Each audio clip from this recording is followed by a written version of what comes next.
She completed her medical training in the United States, including a fellowship at Yale, before returning in 2006 to take a position at the University of British Columbia and the British Columbia Cancer Agency. Currently, she divides her time between clinical and surgical duties and translational research.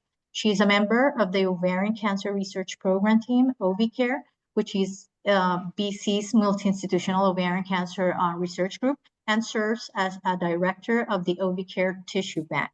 Her research focuses on molecular specific subtypes on endometrial, ovarian, and vulvar cancer, as well as cancer prevention.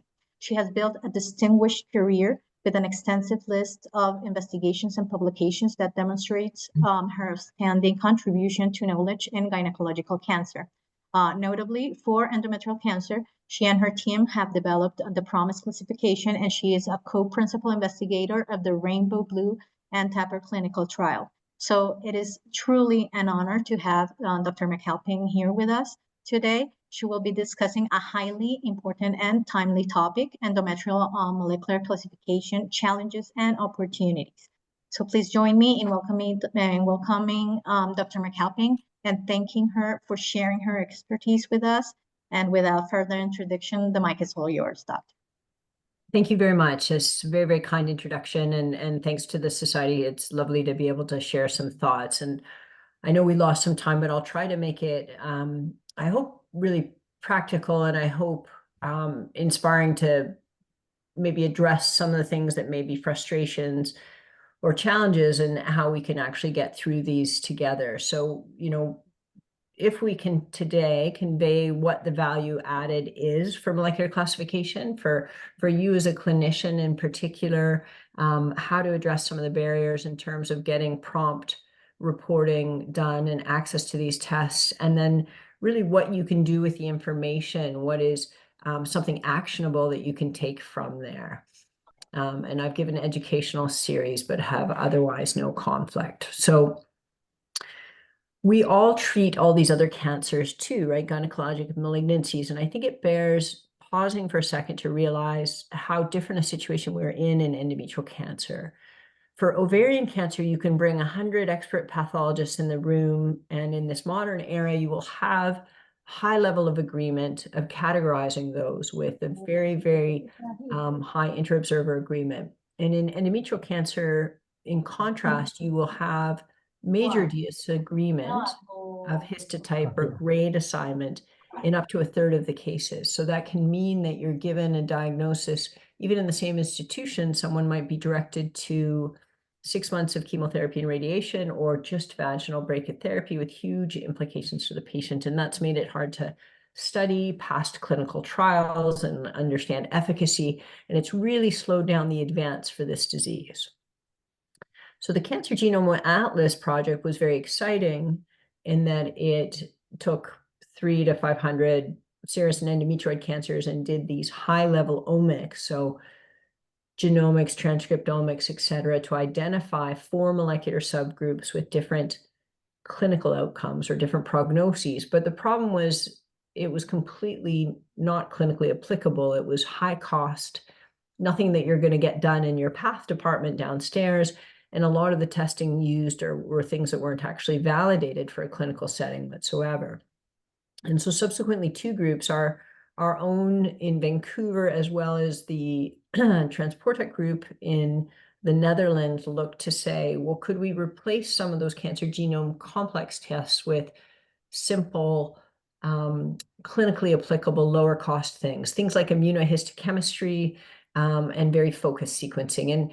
And the long and the short is we went through a process to make sure that it was validated. Everybody comes up with their own biomarkers, and you can't just force those into the clinic. And we went through this Institute of Medicine validated discovery, confirmation, validation phase to bring it into clinical use. But the gist is, whether you look at the WHO publications in 2020, or you look at sort of any of the current guidelines, we've come together with the Dutch group for the nomenclature, for the order of segregation, et cetera. And I'll just take a second to understand that. So these are the 4 molecular subgroups. There's 5 I'll talk about after, really, but polymutated, there's no surrogate test for poly. You can't do immunohistochemistry, and so you require next generation sequencing to identify them, and that's only 6 to 10% of all endometrial cancers, and we'll talk about that more first. But that's the first sort of important thing. If you have a pathogenic polymutation, you're called this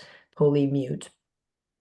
Up to about 30% of endometrial cancers are mismatch repair deficient, and you test for the presence or absence of mismatch repair proteins. Usually 4 are tested. Some will do 2-panel testing, and very simple with that. In addition to doing MSI assays and other complex things, immunohistochemistry is very, very simple. P53 by immunohistochemistry can be abnormal by having a total loss of expression, no expression, 0, or having overexpression, 2+, both categorized as P53 abnormal, and that's about 10 to 15% of all endometrial cancers. These are the ones that are the worst clinical outcome group.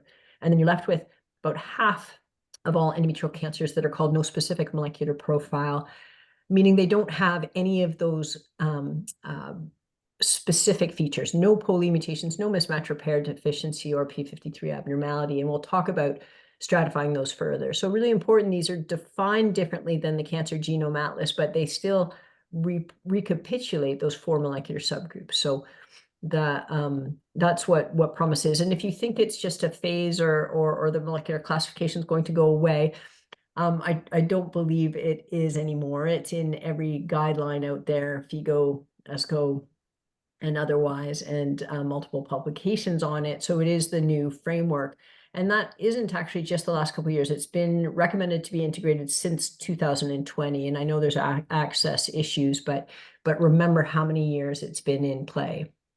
This is just one example of a table from one of the publications in the JNCCN that we created. I think it doesn't matter what your source is, but sometimes when you're trying to remember these molecular subgroups or for your fellows or residents, it can be helpful having a table just to remind you, hey, these are the names of the 4 groups. These are the gist of their molecular features. These are their associations.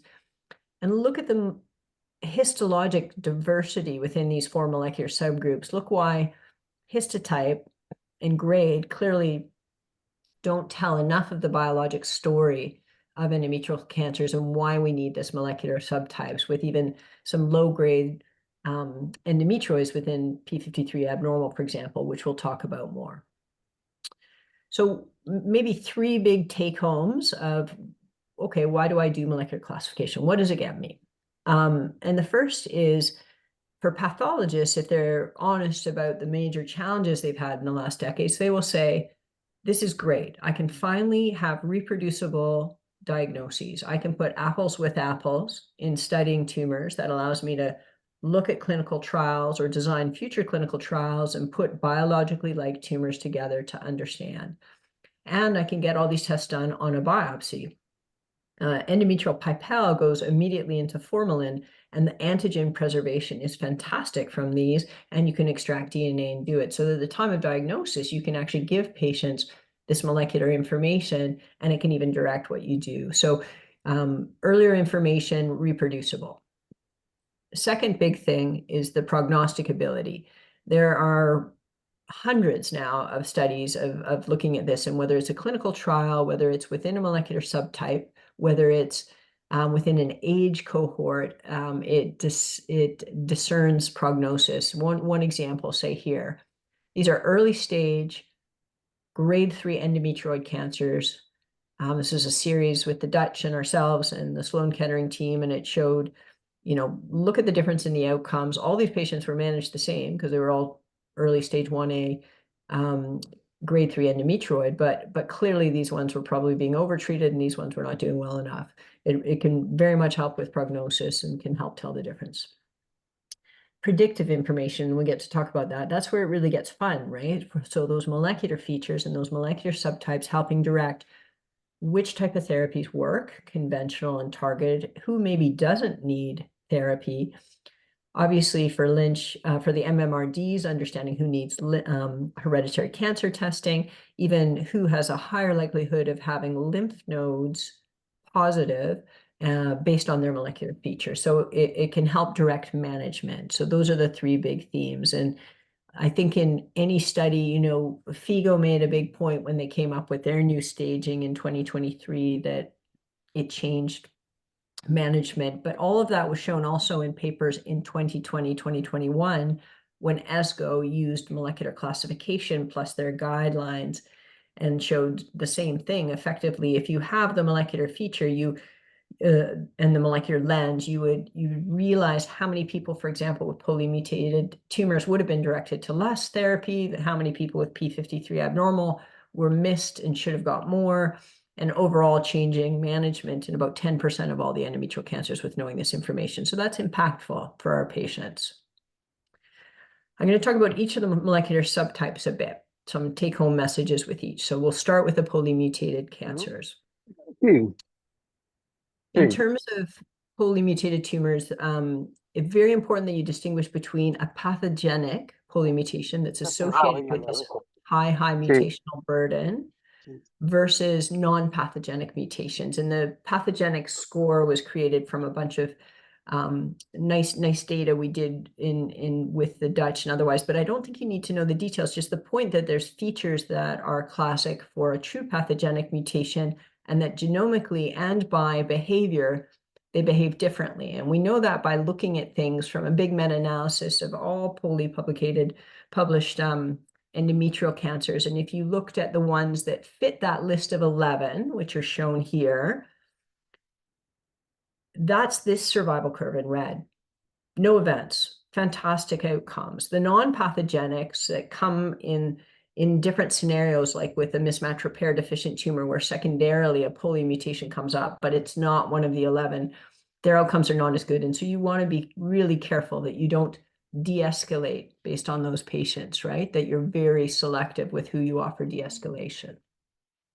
The other thing about polymutated tumors is they commonly have aggressive features, grade 3 lymphovascular space invasion, deep myometrial invasion, and yet their outcomes are excellent. So they're called the sheep in wolf's clothing. They look bad, and historically they got treatment, but they do very, very well. And even the rare recurrences that come up in these meta-analysis show that when these patients were treated, their salvage rate was excellent. So high and sustained 6 to 14 years out, and do really well. And now in an era of immune checkpoint, these patients also do very well. So it's not zero in terms of recurrence, but the salvage rates are high, which always has to raise the question, well, how many people am I going to treat when the recurrence rate's incredibly low, my salvage rate's high, can I spare them?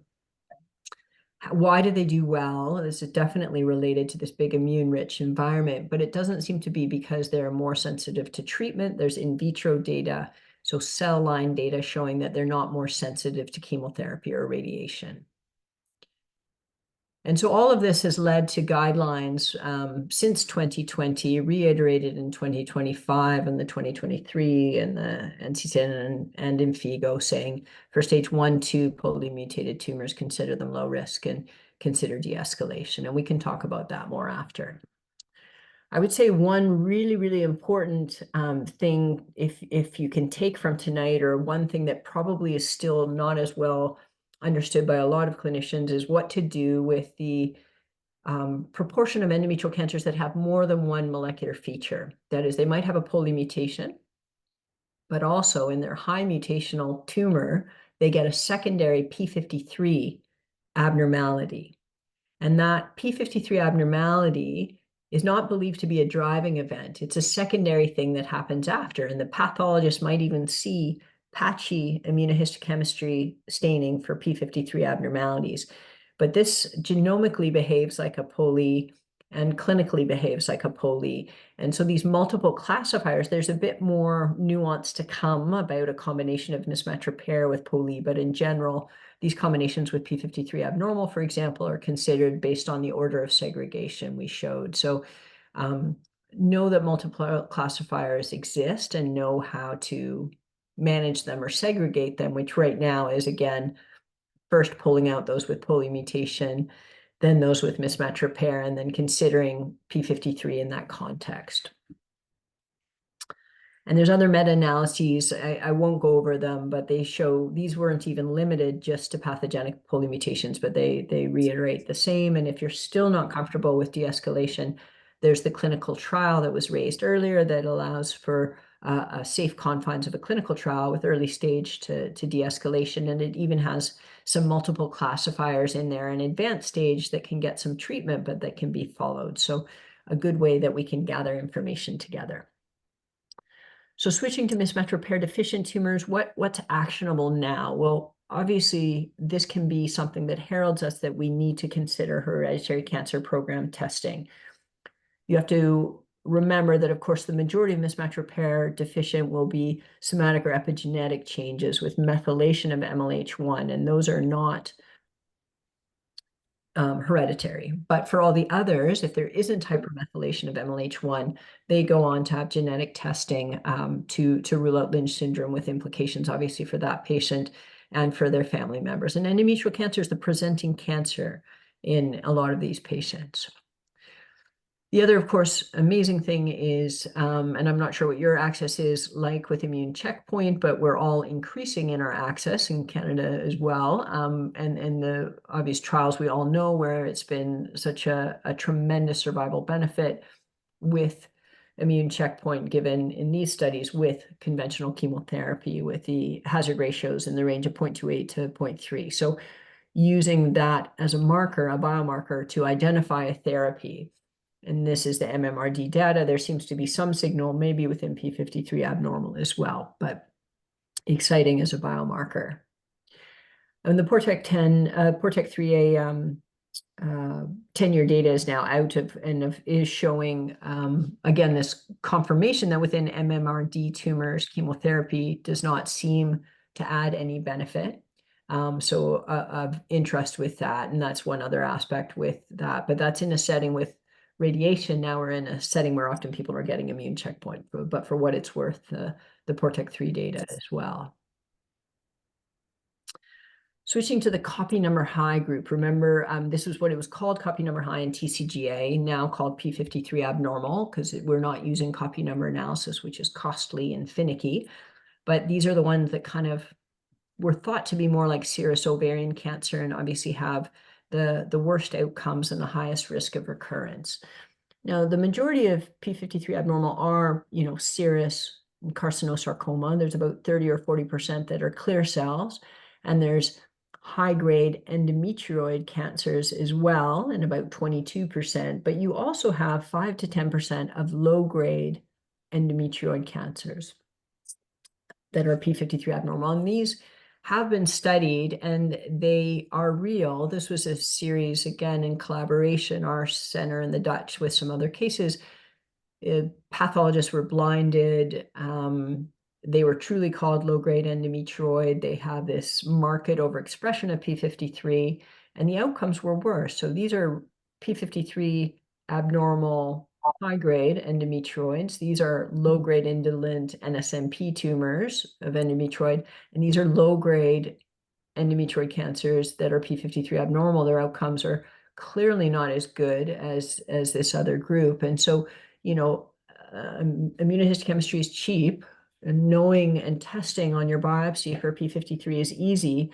And to identify these patients often look different. They tend to be older, thin women in their 60s, 70s. They're not the usual high estrogen sort of one. So you might get a flag in your mind thinking this doesn't look like a regular tumor, but can be really important to identify. And in our center anyway, we recommend treating these patients. And this is just the characterization from a molecular standpoint. They look like the aggressive high-grade P53 abnormal, so they're real. And really, all of the high-grade endometrioids, carcinosarcoma serous, they're all baddies. They're all ones we need to be more aggressive with treatment with. We know that chemotherapy plays a really important role, and we'll talk about that more too. We know that they have a higher rate of lymph node involvement, and that they're an important group to do full staging on. Sentinel nodes and otherwise. And again, that chemotherapy benefit was seen in the PORTEC original data in P53 abnormal, and the 10-year updated data confirms that the group that shows the greatest benefit is the p53 abnormal, also looked at in the serous. So chemotherapy seems to be really important. Chemotherapy is offered in our center for anyone with any myometrial invasion. It's even discussed without myometrial invasion in some candidates.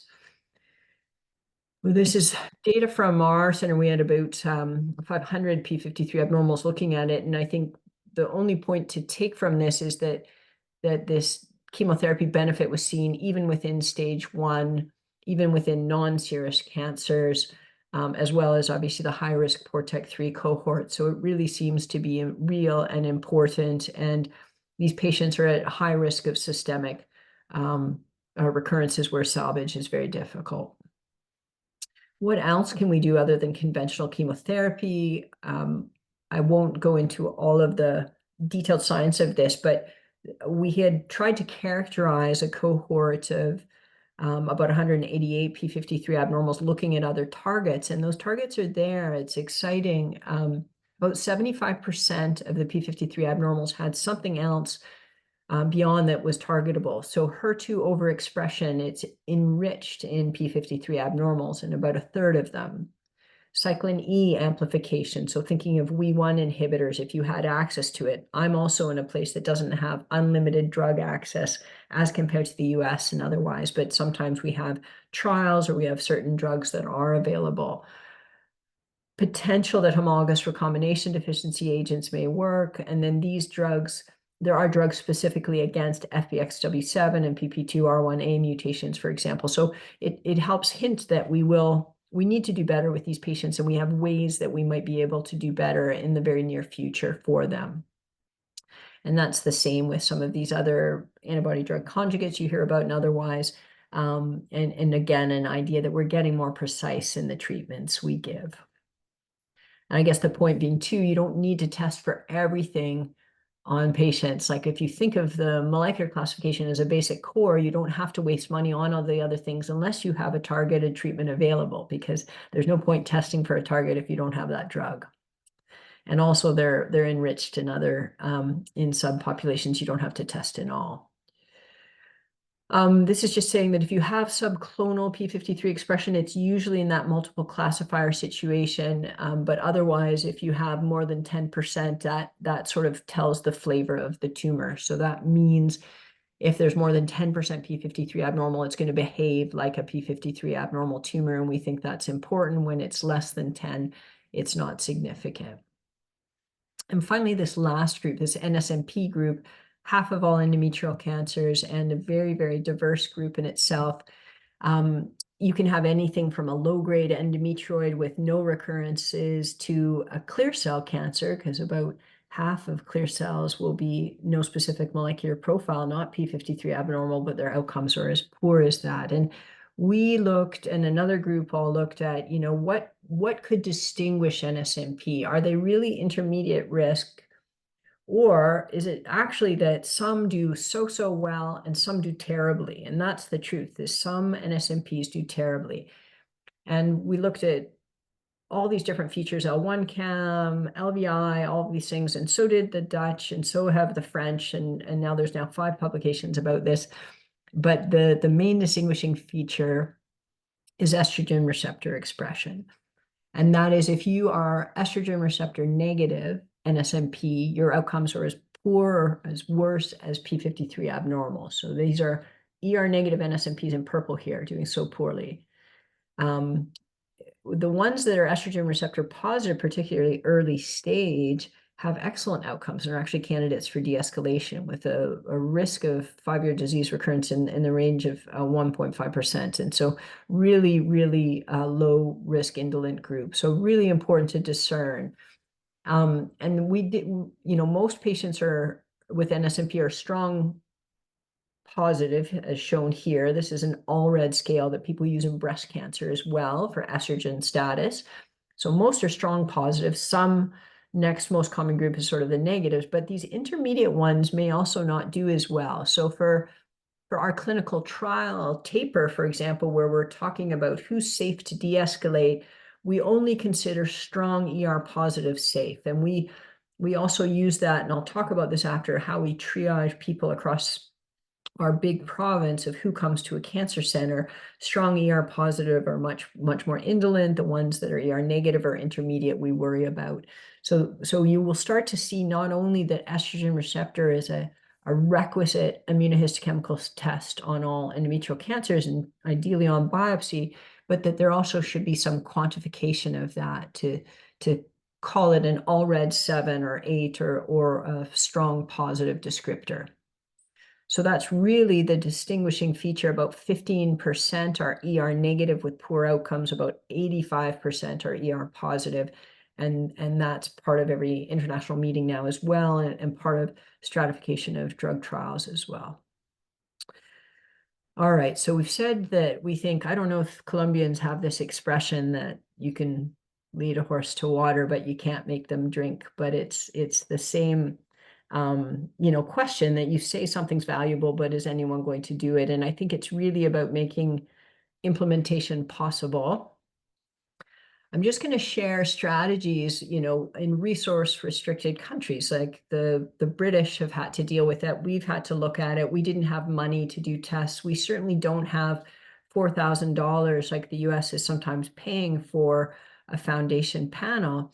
We get a molecular test that only costs $400, but even then we won't test it in everyone. So what's a way that you could save money in testing? And this is what the British did and what we look to too. And that's saying they recommend, and we recommend, doing immunohistochemistry on all new cases and try to do it on the biopsy. So you do your mismatch repair. You can do 2-marker, MSH6 and PMS2, because they form dimers. You only need 2 of the 4. And you can do P53 and you can do estrogen receptor. And that is going to help tell you who you would need to maybe go on to do POLE. And if they're abnormal at mismatch repair or P53, we think you need the POLE because you want to rule out a double classifier. Or if there's someone where you think you're going to need treatment, knowing POLE is important because we might otherwise de-escalate or offer less, and we would do it. But there's about 21% of cases that are already low risk. I'm not going to treat them anyway. Why do I need POLE? And I could save money. And that would be like a grade 1 to endometrioid cancer, less than 50% myometrial invasion, no extensive LVI, strong ER positive, then I don't necessarily need POLE. And that's kind of been a very important money-saving aspect. And we've got access to all of our testing too. And that's sort of what we do in British Columbia, where we recommend biopsy has mismatch repair, P53 ER, and then we reserve the POLE testing on the hysterectomy if it's going to impact treatment, basically. So happy to take more questions on that when we talk about it. But for us, where we have this huge geographic distribution in our province, where people might live 10 hours from a cancer center, we have used it as a triage feature. And 10 years ago, the grade 1 endometrial cancers used to stay in the community, but we know there's some grade 1s now that might be P53 abnormal or non-endometrioid, et cetera. Now we say, if you have low grade 1 and 2 that is mismatch repair proficient, P53 wild type, strong ER positive, you don't think there's disease beyond the uterus, then you manage that in your community, and everyone else, high grade, et cetera, comes to the cancer center. And that's worked very well and is backed up too by the fact that we know from the Seneca trial and other data that the highest proportion of node positives are in mismatch repair deficient and P53 abnormal. We know from our own data that not getting nodes done in a low-risk NSMP doesn't impact outcomes. And we know that CA-125 can be associated with extrauterine disease. So you're trying to be intelligent. If you can manage all of your patients and do sentinel nodes on all of your patients, so be it. But if for centers that can't, that can be a strategy that's used. I think, in terms of other challenges, I think when you're not sure about something, talking with your pathologist, telling your pathologist why you need this information and why it makes a difference for your patients, they need to hear it. They're not going to do a test if you're never going to use it. And they need to hear that you need this information soon to make decisions for your patients.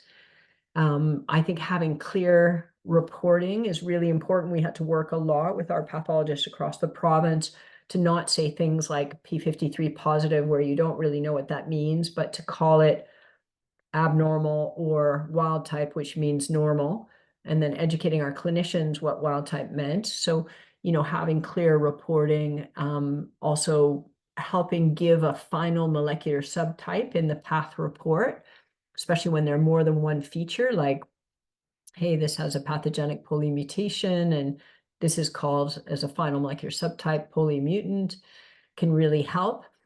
And then again, things like the estrogen receptor status, giving an all red score, being very clear what the positivity is. So that's been a sort of lesson learned for us.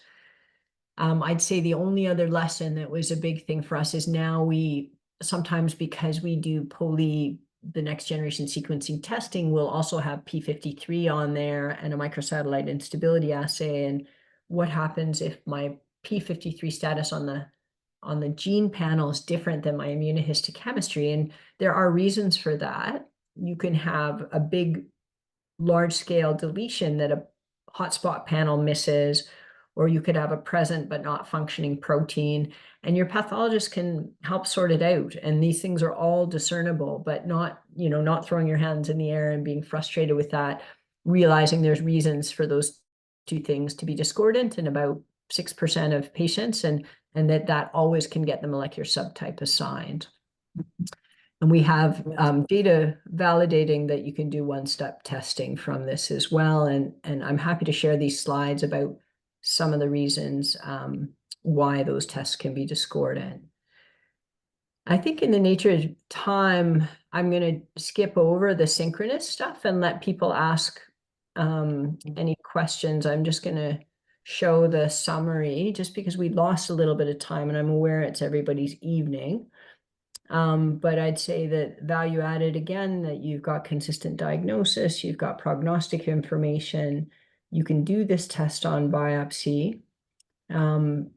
What we really hope is it'll help you, decide the right treatment, and even who might not need additional treatment after surgery.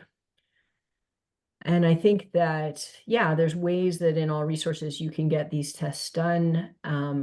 Ask questions if you're not sure of this. And I think together there's a few things we still need to sort out for sure. Nobody knows the right way to manage advanced stage poly. Now that we know a estrogen receptor NSMP exists, like mesonephric-like or clear cells, we still struggle for what the right treatment is. And there's lots of things that are interesting with ethnicity that we don't fully understand, but hopefully can answer together. But happy to take any questions.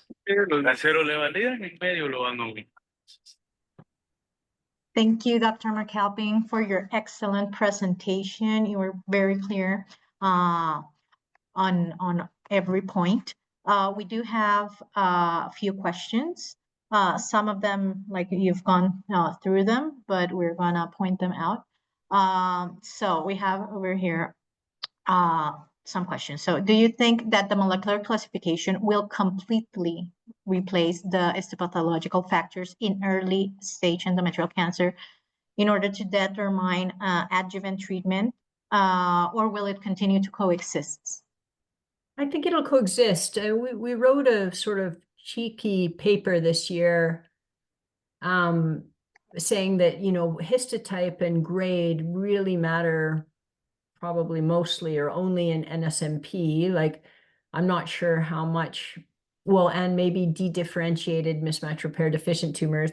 But a lot of things you could say that histotype and grade aren't so important in a P53 abnormal because you're going to treat it anyway. And even in early stage, and poly doesn't matter because you're hopefully going to de-escalate. But NSMP, it does seem to, those non-endometrioid high-grade histotypes seem to have worse outcomes. And so there is an interplay.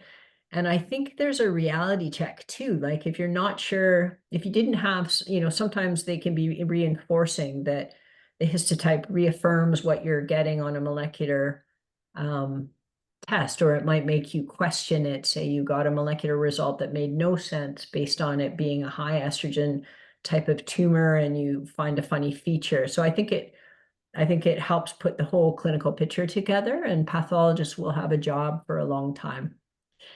But I think that they, I think there's times where it trumps pathology. Yeah, I think so too. Okay, so from the Seneca trial, as you showed us, we see like this difference in lymph node positivity, Yeah. and in your last slides, you kind of talked about this, that if you think that in the setting where there is no opportunity to do sentinel lymph node biopsy, right? Because we know like it's less morbid, right? And if you have it, so it's not like a big deal to do it. But in those settings that you don't have it, either because you don't have ultrastaging or whatever, Yeah. do you think that currently could lymphadenectomy be omitted in POL mutated or non-specific molecular profile, or just in POL mutated or none? What Yeah, are your thoughts, really like good in your question. personal practice? I think it's safe to omit it in low grade, strong ER positive NSMP because the data in like 1,200 patients showed no difference with node negative versus node not assessed. And I think, that seems to be very sort of safe and validated across a bunch of studies. It's a great question on POLI because you think if you really are going to take action to de-escalate no matter what, like Yeah. the Leiden group might do, then you could say that it doesn't matter to know the POLI status. I feel like we don't have enough information. I don't know what to do with stage 3 still too, and I'm hoping we get more data. And so we try to do sentinel because it's so we haven't changed the triage of that. You could also say, why do it in P53 abnormal if you're going to treat them all with Yeah. endometrial invasion? And I think that's also a really good point. But there's parts, certainly in the US, who won't treat as liberally as the Europeans will with any myometrial invasion. So it does make a difference in treatment. But I think those are really smart points. And then I hope we will get to that point where we may not need to so much with the POLI either or the P53 abnormal because we're, sort of making decisions based on that, but we're not quite there yet. I think for MMRD, for example, it's a great thing because it upstages people and then you get them access to these drugs and then they do better because of it. So I think it's impactful, but those things are still in evolution. But I think for ER positive NSMP low grade, that's a can be the great one to try and fill up your your community centers if you just can't do them all. Okay, and regarding, I saw that in the pathology report for estrogen and progesterone receptors, do you always do the pathologists always put like the Aldrich score? Because Yeah, over here, like they just they do say it's like strong or weak. yeah, Some of them just say positive or negative, but they don't usually for endometrial cancer use like the Aldrich score, at least like where I work. So I wanted to know if you always do it, and if you know if in other parts of the world they do it or not, because yeah, I saw it was like strong for you is 7 or 8 of the Aldrich score. yeah. So how did you implemented that, or have Yeah. you always done it like that?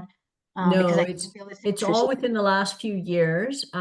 Australia, Melbourne, and the Netherlands have been doing it for a while, and France and the UK for about 3 years as well. So I know those countries, and I know some centers in the US do, but I know that took education. We've got another sort of validating paper coming out, and again, there's now I think the French group as well. So I think there's like 6 publications on ER and talking about the spectrum. So it's a knowledge translation thing. What we found has been helpful is we had our pathologists, they did education sections among the pathologists about why it was important. And then we also have clinical trials where it was a requirement to be on taper to be strong ER positive. So we were always calling them and asking them to put it. So then they got tired of hearing from us and just started to put it. So I think it's again that sort of conversation of why it makes a difference. Hey, it makes a difference because I would de-escalate or I wouldn't, or I would put someone on a trial. But it's had to go back and forth. So I know in the other provinces, they've also had to continue to ask, and it sometimes will take a few months. And that's why, speakers like Blake Jilks from our center and other people who are got an international platform, like at the international meetings, they are talking about that in the pathology meetings and all recommending it. So your pathologist, you can encourage them to go to those resources. They are asking for that now. Yeah, we will. I think it's very interesting, and we don't have that, as I said. Okay.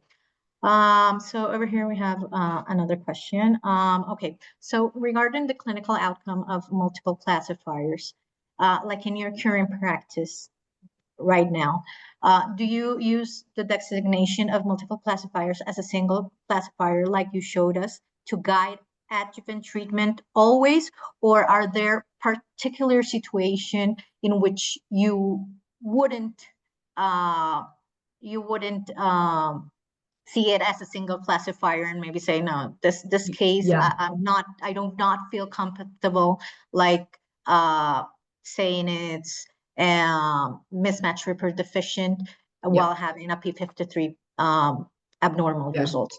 Yeah. Well, so two things to stay tuned for. There'll be an abstract in one of the big path meetings in the spring that, we had the prior publications on multiple classifier. We've got another several hundred, so we'll share that data. And I've got a review in the International Journal of Gynae Cancer on POLE that gives a nice figure and algorithm of how to manage it. The short answer is the POLE P53 abnormal combination, very confident that they are POLE. The MMRD P53 abnormal combination, very comfortable that they are MMRD.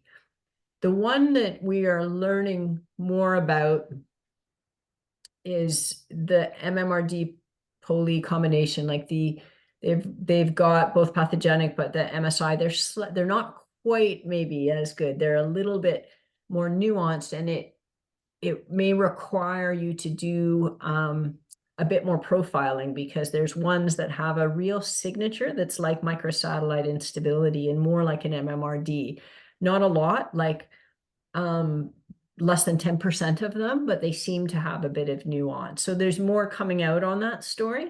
We're putting them, but yes, I'm classifying them usually as, POLE and MSI, and then we'll have a discussion. So we will use the order of segregation, and then I'm putting them on the trial because I want to study them prospectively on the clinical trial of taper to have the multiple classifiers on.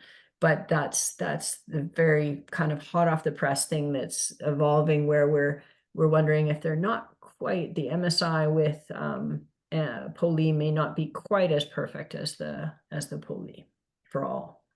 Okay, and with that thought, if you couldn't be able to do more tests, as you said, you're somewhere you can't, would you advise us not to I talk segregate to the it? patient. I tend to talk to the patient, and I sometimes will send them to hereditary cancer anyway. And then I will, like for the POLE P53 abnormals, I will tell them, hey, we've got both, and but we think you behave more like the other POLE. But we do talk to patients about it. For the one where I told you I'm a little bit more insecure, we usually, have a discussion. And it's just like a lot of things we do in our day-to-day, where it's not perfect, and it probably depends on some other features and other factors and what the patient's preference is, and they may decide to treat, and they may decide to de-escalate. So it's just, I find it varies by the patient. Okay, thank you. Okay, and about also over here about talking about multiple classifiers, we wanted to know if you've learned more about the infrequent phenomenon of triple classifiers, right? And do you have any thoughts that Pol mutation or mismatch repair deficient are really the driving events of these cancers, or do you have a different perspective right now, like through the years? Yeah. So that's they're less than 1%. They're very rare to be triple. It's the same thing as the POLE with the MMRD. For sure, the P53 abnormal, I think, is secondary, but it's just whether it behaves more like a POLE or more like an MMRD. And so we sort of group right now the POLE MMRs and the POLE triples as a bit of a gray area, and then we feel very confident that the POLE P53 abnormal and the MMR P53 abnormal get classified with the preceding one, and that's that. So that's the sort of state of the art, but there is differences in global practice on that, but this is, that is the sort of most up to date from the pathology global consensus on these. Yeah, okay. So I have this other question. I'm going to read it. Considering that pole testing is not always available in many settings over here in Latin America, although mismatch repair and P53 testing can sometimes be performed, like in Ministry we do have in some settings, how would you treat a patient with M1 grade 2 endometrial carcinoma showing P53 mutation, knowing that a combined pole P53 mutated profile cannot be excluded? Would you consider treatment escalation in this scenario? Yeah, I would treat a P53 abnormal even if I can't get poly, because I guess I'm scared of the consequence. I know that poly are rare, and I would worry about it. I guess the only caveat to that is that I would talk with the pathologist. Where do they see the P53 abnormality? Is it patchy and subclonal? When you see subclonal, it starts to make you think about a multiple classifier, because you think of a override tumor where you get secondary mutations and it's not even. But if I saw, hey, gosh, everything looks to be P53 abnormal, I would worry about it, and I would counsel the patient, look, we know you're at higher risk of recurrence. Yeah, I agree. Okay. Okay, we have it here, this question. How frequently is it that the molecular profile can change between the primary tumor and a recurrence? And in the same line, do you retest the molecular profile at the recurrence? Always, like if you previously had a mismatch repair proficient primary tumor and the patient recur, do you retest to see if there are changes in this mismatch repair? For targeted therapy, do you do it always? Yeah, so we don't have a ton of data on that. We don't. There is a couple papers on mismatch repair deficient. Not so if you're already MMRD, I probably wouldn't test. I would hope they're MMRD and use a treatment that I can for with that. But they talk about a small proportion of patients that may test MMRD on a recurrence. I guess it's interesting to me to retest it just because I want to try and have a justification for getting access to immune checkpoint. So I probably would. I guess you always depend a bit on your confidence, and again, the heterogeneity in the tumor and things like that too. But no, we don't, unless it's like a dedifferentiated or a 2-component tumor.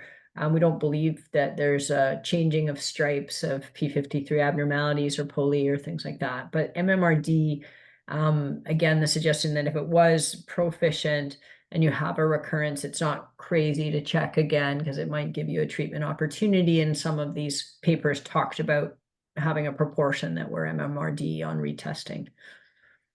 Okay, so we have time for just one last question in order to keep like in time. So CTN and B1 exon 3 was used in Portic 4 to evaluate the groups, but this marker is not part of the current recommendation of the guidelines, algorithms, or PROMIS classification. So the question is, if you feel there is a must to incorporate this marker in the molecular classification, or are we not there yet? How do you feel about it? So great question. That paper is going to be out this week or next week. And they tried to look at that, as you know, and then they hadn't looked at ER, but they looked at ER retrospectively on them and found that ER discerned outcomes and that the beta-catenin and L1-chem didn't help. And I think it's reflective on the author's beliefs too, that many of those authors were part of the new 2025 ESCO guidelines, and L1-chem and beta-catenin don't show up there at all. We tried very, very hard to see if beta-catenin could work in any way, and we could never, L1-chem never. And even the original authors who suggested beta-catenin, like the Dutch group, they looked in their paper that had estrogen receptor being so important, and they also couldn't find that it was important. So, it's a bother to get it, and L1 CAM is not at all standard. So I feel very lucky that that's not a big important thing. It co-associates with P53 abnormality and things like that, but it's not going to help you in that. And we just have a paper on 900 MMRDs too, where it doesn't help within mismatch repair deficient. So it doesn't seem to in NSMP, doesn't happen in mismatch repair deficient. You definitely don't need it in POLE, and P53 is bad anyway. So it doesn't look like anyone's gonna, wish they had it. Yeah. Okay. Okay, so Dr. McAlpine, we have 8 + 1 minutes. So we just want to thank you so much for giving us this seminar. So many thoughts of you to teach us, and we're just so thankful. And thank everyone for the participation. And we also want to apologize again for the inconvenience. No. We've learned so much today, and we look forward to have you here in Colombia. Thank you very much. Thank you. Have a lovely evening, you guys. Bye-bye. Okay, goodbye. Gracias a todos. Hasta luego.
Buenas, usuario de iPhone, ¿te identificas, por favor?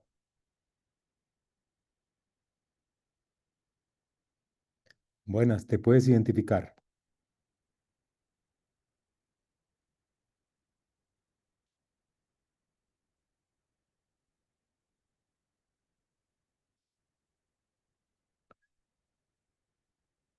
Freddy, identifíquese, por favor. Freddy, buenas noches, identifíquese, por favor.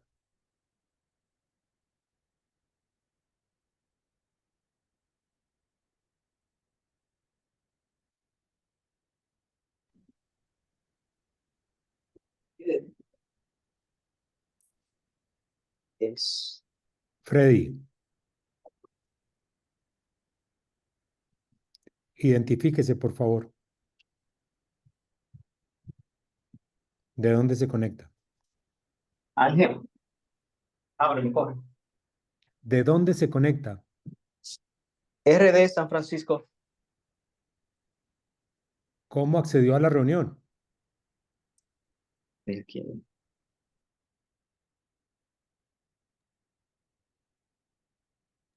Freddy, identifíquese, por favor, de qué hospital se conecta y cómo accedió a la reunión. Sí, Freddy Álvarez, San Francisco de Macorís, República Dominicana, Hospital Oncológico del Nordeste. ¿De dónde? San Francisco de Macorís, RD, República Dominicana. Ah, perfecto, muchas gracias. Tuvimos un hackeo de la reunión y por eso estoy haciéndole esta pregunta. Ya la reunión se terminó. Ok, Gracias. a usted.